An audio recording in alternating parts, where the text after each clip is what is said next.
Au Mali, la junte putschiste tente désespérément de dissimuler ses échecs et de faire face à la menace terroriste, remettant en cause la crédibilité et l'efficacité de l'Algérie dans sa lutte implacable contre le terrorisme. Walid Sari et Badia Marni.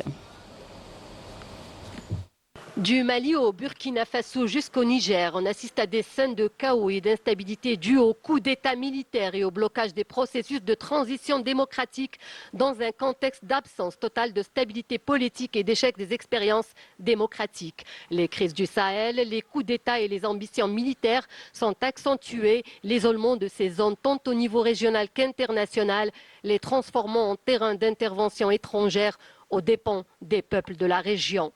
Le Mali, un pays en proie à des crises profondes et à une situation économique et sociale en nette détérioration, souffre de l'accaparement du pouvoir par la junte putschiste.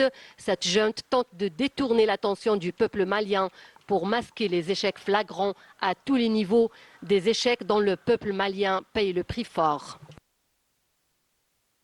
Tout simplement, la junte malienne et ses militaires qui pilotent les drones ne savent pas manipuler les drones. Ils tuent les innocents, ils commettent des massacres sur des civils. Avec l'échec de la feuille de route et le report des élections à plusieurs reprises au Mali, les inquiétudes se font de plus en plus grandes quant à la durabilité de cette période de transition et la consécration du pouvoir militaire.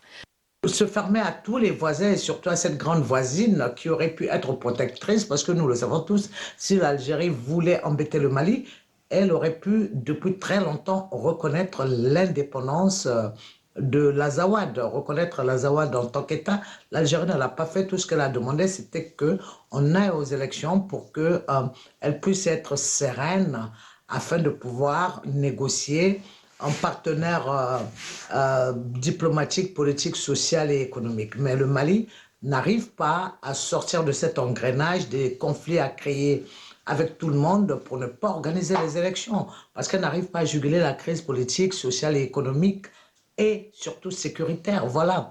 Le Mali qui évolue au rythme de crises multiples entre coups d'État, escalade de la violence armée, effondrement économique, le fossé devient de plus en plus grand entre la population et la clique au pouvoir. Dans un contexte de pouvoir militaire et des institutions civiles qui peinent à instaurer la stabilité, le pays se voit plongé dans un tourbillon de crises. L'horizon politique étant incertain et en l'absence d'une solution radicale, le développement économique devient difficile.